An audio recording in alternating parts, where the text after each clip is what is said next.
everyone, welcome to episode 10 of the Hawkins Do You Copy podcast. My name is Lauren. And my name is Emily, and in this podcast we talk about all things Stranger Things. Mixed it up. There we go. Oh, we love that. I love a little you. bit of a sing-song at the end of a sentence. I'll be honest, I don't know where it came from. I just rolled with it. I was like, yeah, okay, cool. We're going to sing today. So, to carry on with this month's theme, today we are going to be talking about Suspicious Minds, which is a novel by Gwenda Bond, and it was the first official Stranger Things novel, which was very exciting. And when I found out about it, I was really looking forward to reading it. I think I got it pretty instantly and read it in one go because bonus content. I think this one as well is one of the ones that we can kind of consider canon. I think it's pretty much been confirmed. Yeah, I think this one was worked, like I think Gwenda Bond worked with Netflix and the Duffer Brothers, or at least Sean Levy. One of them. one of the people involved to work on this novel. So I think this is the one where I sort of consider it pretty accurate, and the information is something which is gonna or could be used in the show. Yeah, because it's, I suppose, kind of like the Will comics we were talking about last week as well. It fits in pretty well, like where the Will comics kind of like filled that gap. This one, yeah, it really nicely fills that prequel, and I think it even fits pretty well with the flashbacks we've seen within the show. Yeah, it's pretty consistent. I think there's like a couple of bits that we noticed when we were planning and sort of rereading it, but I think overall it's a pretty consistent storyline. Yeah, with information. So Suspicious Minds focuses on Dr. Brenner. So because of this, our question of the week for you all today is, do you think Dr. Brenner is still alive? And let us know on our social medias, so our Twitter, Facebook, or Instagram, which is @Hawkins Podcast, or YouTube, I guess. You can watch us on YouTube. YouTube's not very nice to us at the minute and doesn't let us upload the whole episode, but you can see a more uncut, sort of unedited first 15 minutes of every episode on our YouTube channel. We're not worthy yet. Yeah, we're not worthy yet. But if you come over and follow us and subscribe, eventually we will be worthy and we can upload the whole visual, which would be very exciting. So if it's something that you like to watch and you can comment in the YouTube comments, then obviously you can head over to YouTube as well and leave your discussions in those comments if that's your social media that you use. Whatever's easiest. What do you think, Emily? Do you think Dr. Brenner is still alive? I did until the end of season 3, I think. Me too. Because I think unless it's very early season 4, I don't know how they're going to get it to work. Yeah. Because they can't pull a season 5. Look who it is. No, I agree. I was very convinced that he was still alive up until season 3. It was season 3 where I sort of had that moment of they're not going to do this anymore. Like, they can't do it again. They've already pulled this plot line. I mean, they've pulled it twice now. Is Elle dead? Is Hopper dead? Is Brenner dead? I don't think they're going to do it again. And also, I just think there's so much happening now that his storyline would be a bit, as much as I really want there to be a scene where Hopper punches him in the face. Yeah, I think too many twos. I mean, I'm sure as we have gathered from the other podcasts, I think that Will's going to have a bit of a time in season 4. And just judging by the patterns, and I don't think that'll be then him having an issue 4 times. So, you know what I mean? That I don't think it dramatically, it's not going to be the best thing, I don't think, for them to do. Unless they pull the whole Brenner is number 1 thing. That is the thing, yeah.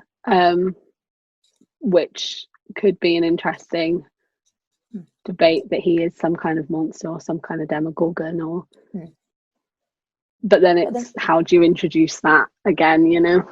Yeah, and I think that's something that we talk about in a second anyway. Well, actually, we might as well go straight into it. So, like, one of the themes of Suspicious Minds and is the idea of kind of like a human monster. And I think that's something that the Duffers are very much part of. Because I mean, the tagline actually for the book, I might be paraphrasing slightly, just from how I've written it. But before the Mind Flayer, before the Demogorgon, Terror wore a human face, which to me kind of suggests that it's a very human thing going on here. Very good tagline. Very good tagline. And the Duffer brothers did say that they wanted to go down a more human route, like human terror route with Billy. So the fact that they've said that that's something they wanted to do, and then they've chosen Billy to actually demonstrate that in the show, makes me think that their exploration, or the exploration of Brenner being that, is in the book, not the show. Like, he's not going to come back in the show and be that, but the fact that they are sort of focusing on him, and like you said, him being the human evil, suggests that he is human. And in a way, I suppose I kind of hope it is kept to that, because I think the Mind Flayers and the Demogorgons, all that kind of stuff, it works in the context of, I'll say, the context of the show, when it's like we're not talking about a show, you know what I mean? It works because you have that kind of element of supernatural, and you've always got human part of it. Like, for example, if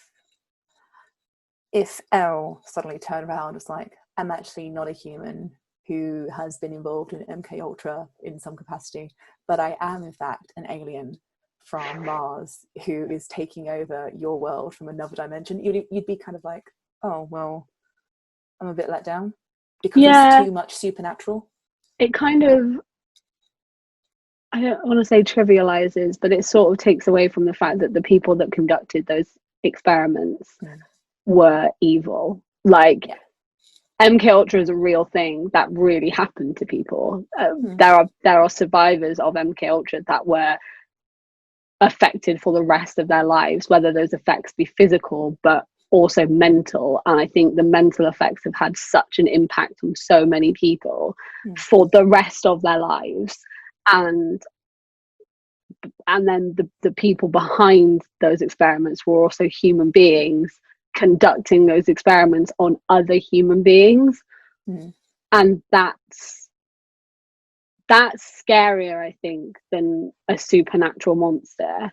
To think that a human could do that to another human being is terrifying. So I mean, like, for example, in season 2, that's probably a bit easier than season 3, because it was the first time we were really seeing it. Like in season 2, when you have that kind of scene of Will being taken over, like it's all going in him, that you watched, it was like, oh, okay. But I don't think I was ever really scared. Because I kind of expected it, and it was leading up, and you thought, okay, this is going to happen, and it was obvious. But you don't, as you said, don't expect humans to be able to do that to other humans. And if it was, this could sound really gross, but I mean, if it was like a human that had something like, I'm going to put myself within you, and like, even if it's just like, you would look at that and think, oh my god, how can you do that? That's a really gross example, but you know what I mean? But that's more shocking than a supernatural, super evil or whatever. Especially if you think about the fact that that is something that's real. Like, people have differing views on the supernatural existing. Some people think that it does, some people think that it doesn't.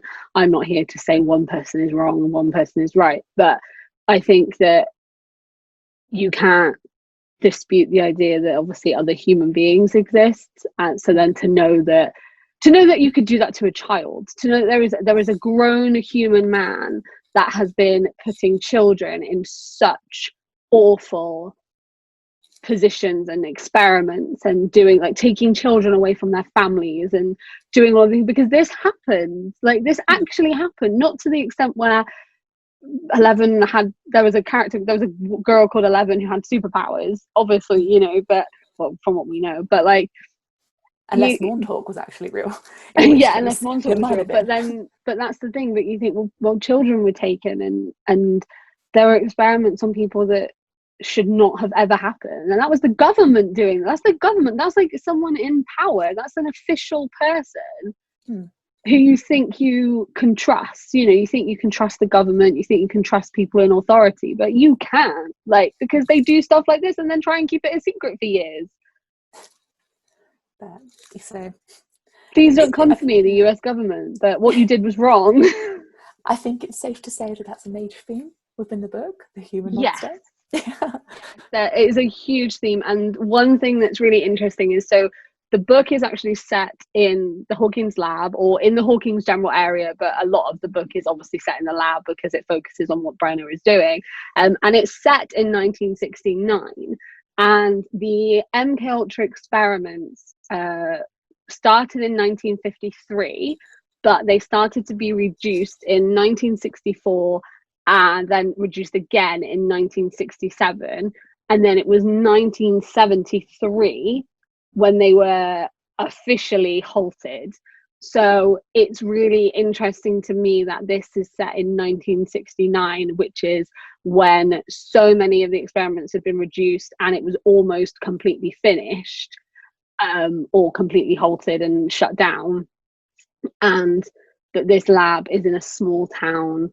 You wonder, does Brenner know that what he's doing is wrong? I mean, I don't know how you could do those experiments and not think you were wrong anyway, but does he know he's wrong? Does he know that they're being reduced? So he moves to a small town in the middle of nowhere in a lab which is not as popular as a lab, say, in the middle of New York or in the middle of